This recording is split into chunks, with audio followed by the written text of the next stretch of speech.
Assalamualaikum warahmatullahi wabarakatuh.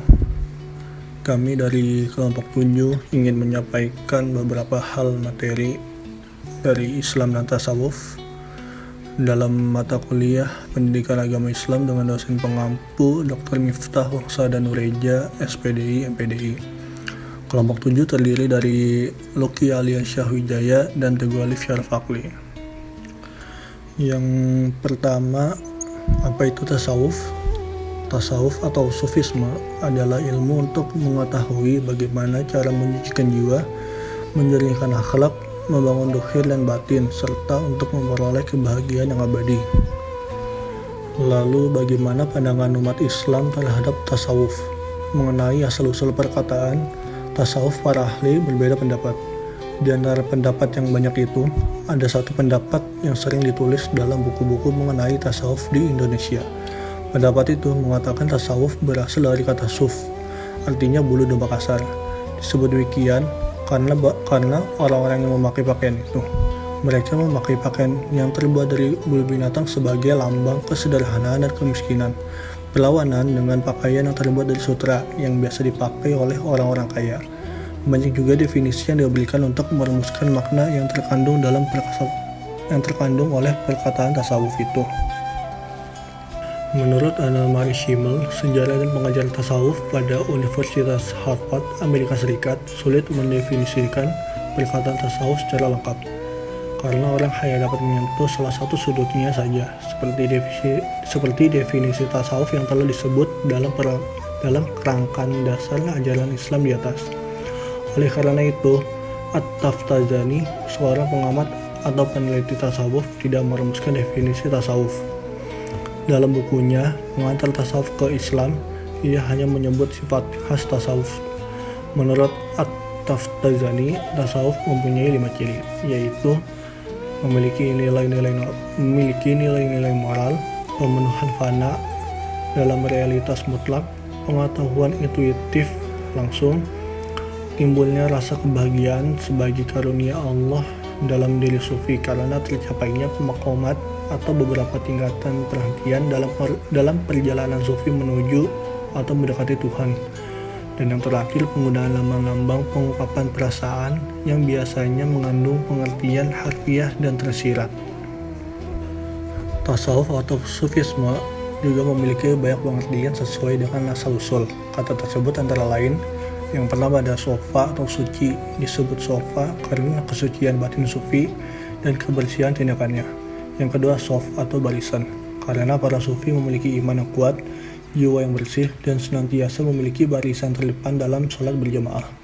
Yang ketiga sofana, yakni sejenis buah-buahan kecil berbulu yang banyak tumbuh di padang pasir Jazirah Arabia. Yang keempat sufa atau serambi tapak duduk, yakni sufah Masjid Nabawi di Madinah yang disediakan bagi para tunawisma dan kalangan muhajirin di masa Rasulullah Shallallahu Alaihi Wasallam. Yang kelima sofwah atau yang terpilih atau terbaik. Sufi adalah orang-orang terpilih di antara hamba Allah. Yang keenam suf atau bulu domba, karena para sufi memakai pakaian dari bulu domba yang kasar sebagai lambang kerendahan hati, untuk menghindari sikap sombong di samping untuk menerangkan jiwa serta meninggalkan usaha-usaha yang bersifat duniawi. Dari beberapa pengertian yang dikemukakan di atas, Zakaria Al-Ansari, seorang penulis tasawuf, meningkat tasawuf sebagai cara menyucikan diri, meningkatkan akhlak, dan membangun kehidupan jasmani dan rohani untuk mencapai kebahagiaan abadi.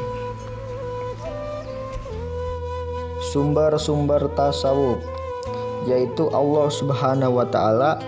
Allah merupakan zat sumber ilmu tasawuf. Tidak ada seorang pun yang mampu menciptakan ilmu tasawuf dari selain zat Allah.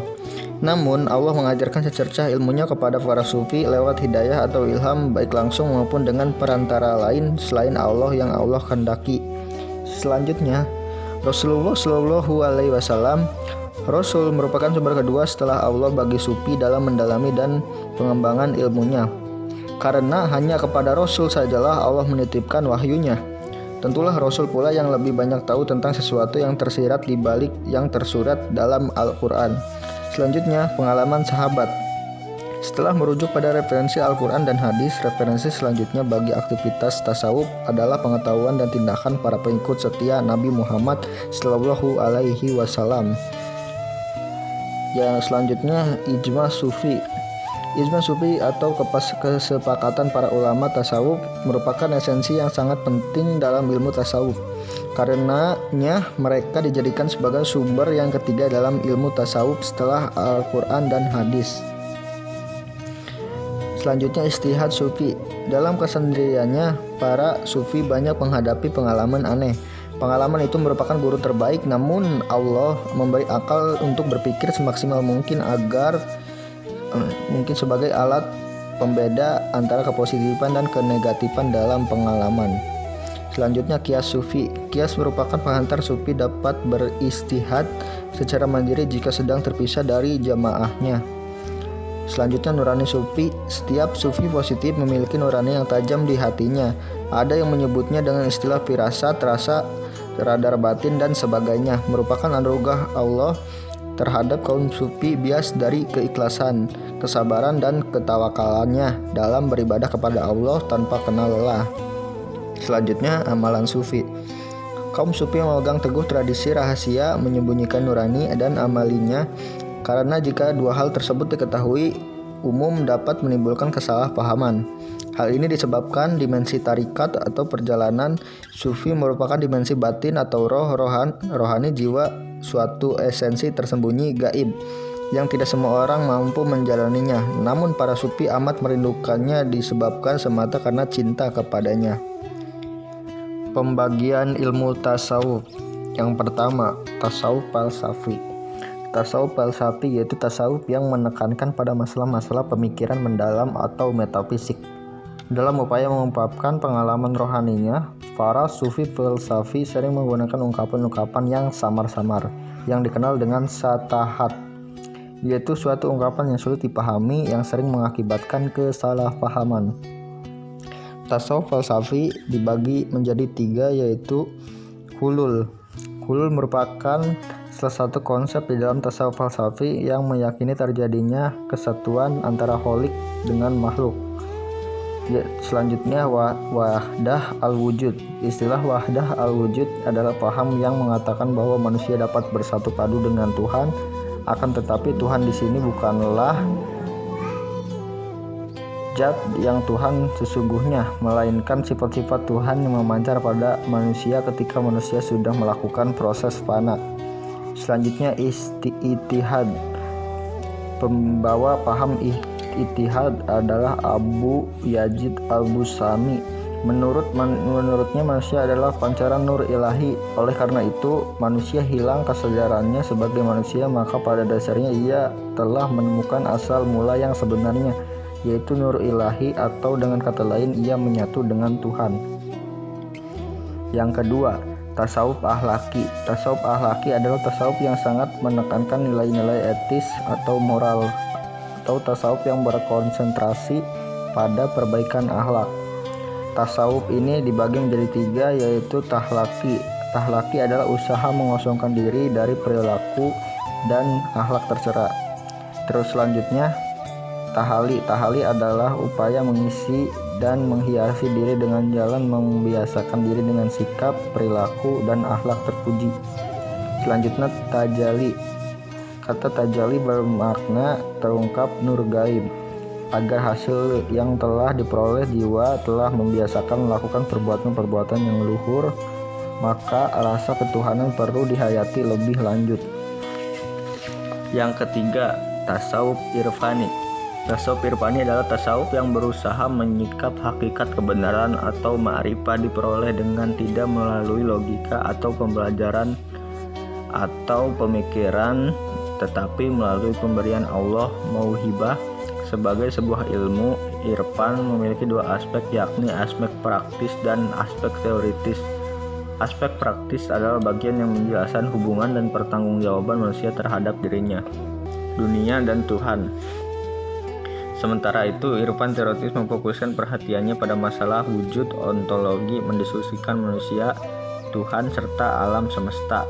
Tokoh-tokoh tasawuf irfani antara lain yaitu Rabi'ah Al-Adawiyah pada tahun 1905 sampai 1805 Hijriah.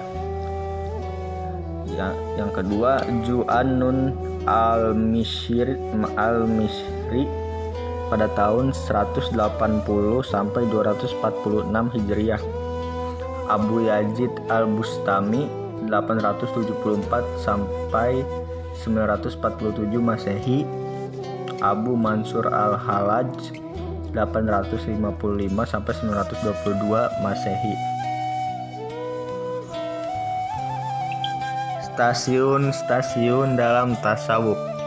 Ada 4 macam tahapan yang harus dilalui oleh seorang hamba yang menekuni ajaran tasawuf untuk mencapai suatu tujuan yang disebut sebagai as-sa'adah menurut Al-Ghazali dan Insanul Kamil oleh Muhyiddin bil Arabi.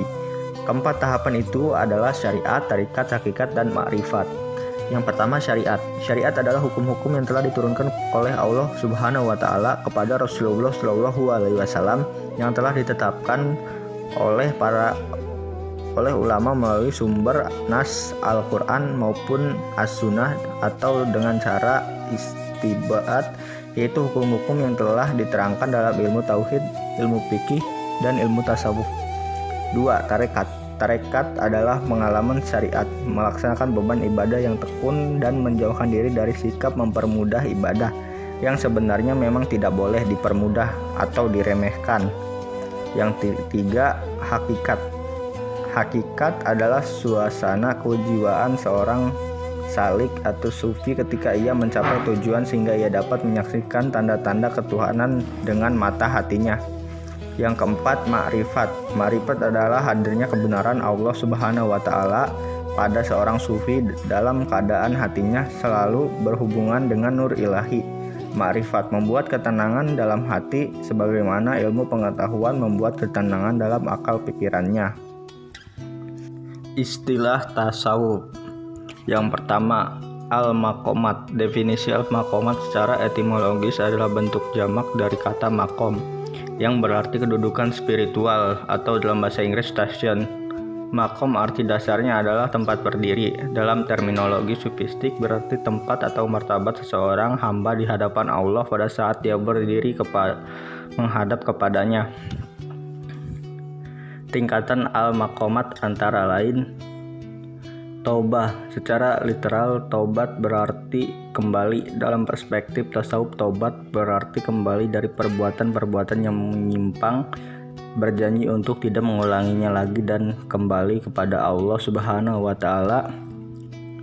Wara. Kata wara secara etimologi berarti menghindari atau menjauhkan diri. Dalam perspektif tasawuf bermakna menahan diri dari hal-hal yang sia-sia, yang haram, dan hal-hal yang meragukan atau subhat. Juhud. Dalam perspektif tasawuf, juhud diartikan dengan kebencian hati terhadap hal ihwal keduniaan padahal terdapat kesempatan untuk meraihnya hanya karena semata-mata taat dan mengharapkan ridho Allah Subhanahu wa Ta'ala. Al-sabr. Dalam perspektif tasawuf, al-sabr berarti menjaga adab pada musibah yang menyimpannya, selalu tabah dalam menjalankan perintah Allah dan menjauhi segala larangannya, serta tabah menghadapi segala peristiwa. Syukur. Syukur berarti rasa terima kasih atas nikmat yang telah diberikan, sembari menggunakan nikmat tersebut di jalan yang diridhoi Allah Subhanahu wa Ta'ala. Tawakal. Tawakal dalam tasawuf dijadikan wasilah untuk memalingkan dan menyucikan diri, Jadikan wasilah untuk memalingkan dan menyucikan hati manusia agar tidak terikat dan tidak ingin memikirkan keduniaan serta apa saja selain Allah Subhanahu wa Ta'ala. Ridho. Ridho berarti sikap menerima dengan lapang dada dan senang terhadap apapun keputusan Allah kepada seorang hamba, meskipun hal tersebut menyenangkan atau tidak. Yang kedua, al-awal. Al-ahwal berarti Al-ahwal bentuk jamak dari kata dalam bahasa Arab Yang kedua, al-ahwal. Al-ahwal bentuk jamak dari kata dalam bahasa Arab hal. Biasanya diartikan sebagai keadaan mental atau mental status yang dialami oleh para sufi di sela-sela perjalanan spiritualnya.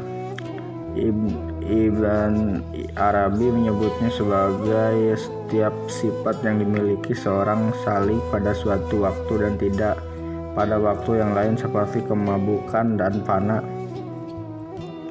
Tingkatan al-ahwal antara lain, muraqabah dapat diartikan sebagai kondisi kejiwaan di mana seorang individu senantiasa merasakan kehadiran Allah Subhanahu wa taala serta menyadari sepenuhnya bahwa Allah selalu mengawasi segenap perilaku hambanya. Mahabbah mengandung arti keteguhan dan kemantapan seorang yang sedang dilanda rasa cinta pada sesuatu yang tidak akan beralih atau berpaling pada sesuatu yang lain. Khauf, yakni akibat datangnya sesuatu yang dibenci dan sirnanya sesuatu yang dicintai. Takut kepada Allah Subhanahu wa taala berarti takut terhadap hukum-hukumnya baik di dunia maupun di akhirat. Raja adalah keterikatan hati dengan sesuatu yang diinginkannya terjadi pada masa yang akan datang. Sauf merupakan luapan perasaan seseorang individu yang mengharapkan untuk senantiasa bertemu dengan sesuatu yang dicintainya. Uns merupakan kondisi kejiwaan di mana manusia merasakan kedekatan dengan Tuhan. Tu'maninah adalah keteguhan atau ketentraman hati dari segala hal yang dapat mempengaruhinya. Musyahadah adalah kehadiran al-haq dengan tanpa dibayangkan. Yakin adalah sebuah kepercayaan yang kuat dan tidak tergoyahkan tentang kebenaran pengetahuan yang dimiliki karena penyaksian dengan segenap jiwanya dan dirasakan oleh seluruh ekspresinya serta disaksikan oleh segenap eksistensinya. Jadi kesimpulannya, tasawuf ialah kesadaran murni yang mengarahkan jiwa pada kesungguhan amal untuk menjauhkan keduniaan atau zuhud untuk melakukan pendekatan daripada Allah Subhanahu wa taala. Posisi tasawuf terhadap ilmu-ilmu Islam lainnya sangat jelas dan gamblang. Tasawuf merupakan bagian tak terpisahkan dari keseluruhan bangunan syariah.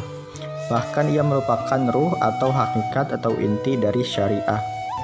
Tasawuf menurut para ahli terbagi dalam tasawuf ahlaki, tasawuf amali, dan tasawuf falsafi.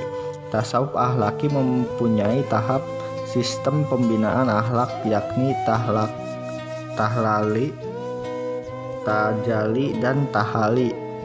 Tasawuf amali dibagi dalam keadaan 4 bidang yakni syariat, tarikot, hakikat, dan marifat. Tasawuf falsafi diantaranya dilakukan dengan hulul, wa'dah al-wujud, dan ittihad. Perkembangan tasawuf pada abad pertama dan kedua Hijriah disebut dengan fase kejuhudan. Baru pada abad ketiga dan abad keempat Hijriah disebut sebagai fase tasawuf. Kemudian pada abad kelima Hijriah dikenal sebagai fase konsolidasi, yakni memperkuat tasawuf dengan dasarnya yang asli yaitu Al-Quran dan Al-Hadis, atau yang sering disebut dengan tasawuf sunni, yakni tasawuf yang sesuai dengan tradisi sunnah Nabi dan para sahabatnya. Dan pada abad ke-6 Hijriah muncul tasawuf falsafi, yakni tasawuf yang memadukan antara rasa jauh dan rasio atau akal. Tasawuf bercampur dengan filsafat. Untuk perhatiannya kami ucapkan terima kasih. Bila ada kesalahan dalam penulisan atau pemahaman mohon dimaafkan, dan mari kita diskusikan dalam forum agar mencapai hasil yang baik untuk kita semua. Wabillahi taufiq wal hidayah. Wassalamualaikum warahmatullahi wabarakatuh.